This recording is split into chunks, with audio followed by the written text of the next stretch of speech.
ತಮ್ಮ ಬಹುನಿರೀಕ್ಷಿತ ಚಿತ್ರ ರಾಮಾಯಣ ಬಿಡುಗಡೆಗೂ ಮುನ್ನ ರಾಮಾಯಣದ ರಾಮ ರಣಬೀರ್ ಕಪೂರ್ ಉತ್ತರ ಪ್ರದೇಶದ ಅಯೋಧ್ಯೆಯಲ್ಲಿ ಭೂಮಿ ಖರೀದಿಸಿದ್ದಾರೆ ಅಂತ ವರದಿಯಾಗಿದೆ.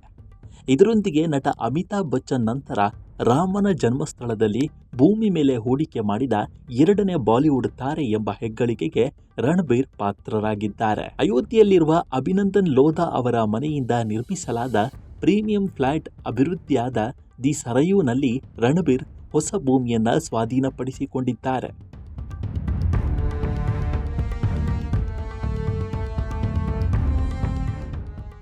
ಈ ವ್ಯವಹಾರದ ಮೌಲ್ಯ ಸುಮಾರು 3,31,00,000 ಎನ್ನಲಾಗಿದ್ದು, ಒಟ್ಟು 2,134 ಚದರ ಅಡಿ ವಿಸ್ತೀರ್ಣವನ್ನು ಹೊಂದಿದೆಯಂತೆ. ಹೂಡಿಕೆಯ ಬಗ್ಗೆ ಮಾತನಾಡಿರುವ ರಣಬೀರ್, ಅಯೋಧ್ಯೆ ನನ್ನನ್ನು ಆಯ್ಕೆ ಮಾಡಿದೆ ಎಂದು ನಾನು ನಂಬುತ್ತೇನೆ ಮತ್ತು ನಾನು ಈ ಕರೆಗೆ ಉತ್ತರಿಸಿದ್ದೇನೆ. ಅಯೋಧ್ಯೆ ನಮ್ಮ ಇತಿಹಾಸದಲ್ಲಿ ಆಳವಾಗಿ ಬೇರೂರಿದೆ. ನಮ್ಮ ಸಾಂಸ್ಕೃತಿಕ ರಚನೆಯ ನಿರ್ಣಾಯಕ ಭಾಗವಾಗಿದೆ. ದಿ ಸರಯೂನಲ್ಲಿರುವ ಈ ಭೂಮಿ ನನ್ನ ಕುಟುಂಬಕ್ಕೆ ವಿಶೇಷ. ಇದು ನನ್ನ ಪರಂಪರೆಯ ಭಾಗವಾಗುವುದನ್ನು ಖಚಿತಪಡಿಸುತ್ತದೆ ಎಂದು ಹೇಳಿದ್ದಾರೆ.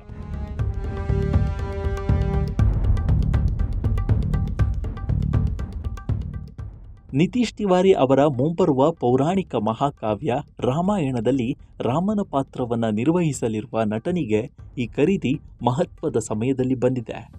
ರಣಬೀರ್ ಅವರ ಭೂಮಿ ಖರೀದಿಯು the house of Abhinandan Lodha ಅವರ ದಿ ಸರಯೂನ ಭಾಗವಾಗಿದೆ.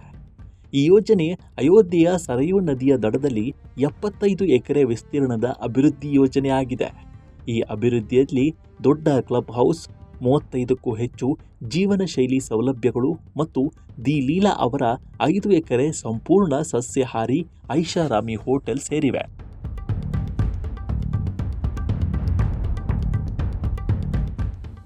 ಈ ಯೋಜನೆಯನ್ನ ಅಯೋಧ್ಯೆಯ ಆಧ್ಯಾತ್ಮಿಕ ಪರಂಪರೆಯನ್ನ ಆಧುನಿಕ ಮೂಲಸೌಕರ್ಯದೊಂದಿಗೆ ಸಂಯೋಜಿಸಲು ವಿನ್ಯಾಸಗೊಳಿಸಲಾಗಿದೆ. ರಣಬೀರ್ ಅವರ ಹೂಡಿಕೆಗೆ ಪ್ರತಿಕ್ರಿಯಿಸಿದ ಅಭಿನಂದನ್ ಲೋಧಾ ಹೌಸ್ನ ಅಧ್ಯಕ್ಷ ಅಭಿನಂದನ್ ಲೋಧಾ, ಅಯೋಧ್ಯೆಯು ಭಾರತದ ಸಾಂಸ್ಕೃತಿಕ ಮತ್ತು ಆಧ್ಯಾತ್ಮಿಕ ಪುನರುಜ್ಜೀವನದ ಕೇಂದ್ರ ಬಿಂದುವಾಗಿದೆ.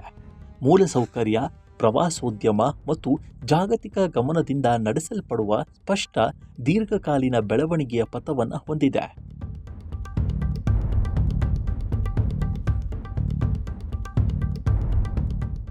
ನಿತೀಶ್ ತಿವಾರಿ ನಿರ್ದೇಶನದ ರಾಮಾಯಣದಲ್ಲಿ ರಣಬೀರ್ ಕಪೂರ್ ರಾಮನ ಪಾತ್ರದಲ್ಲಿ ಕಾಣಿಸಿಕೊಳ್ಳಲಿದ್ದಾರೆ.